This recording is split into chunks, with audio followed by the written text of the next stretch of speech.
మొన్న IPL betting చేస్తావు కదపా, ఎంత వచ్చా? ఐపీఎల్లో ఫస్ట్ మ్యాచ్లో 10,000 పైన, రెండో మ్యాచ్ 20,000 కూర్చా, మూడో మ్యాచ్ 5,000 వచ్చేసా. ఈరోజు ఎట్లయినా తిరిగి 20,000 ఇంకా వేసినాను, ₹1,00,000 గెలిచేస్తా. నీకెంత వచ్చిందినా?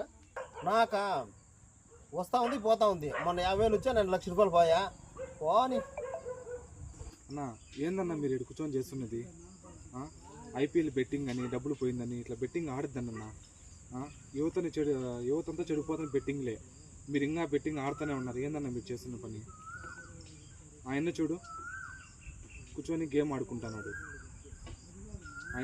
ఆయన కూడా మీరు చెడిపేస్తున్నారు. ఆయన ఆన్లైన్ రమ్మి ఆడుకుంటున్నాడు, ₹1,00,000 ఇప్పుడే పోయింది.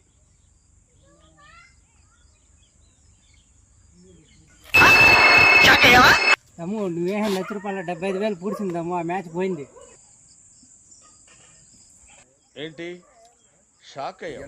ఈ విధంగా యూత్ అంతా బెట్టింగ్ వేసి వాళ్ళ జీవితాన్ని నాశనం చేసుకుంటున్నారు.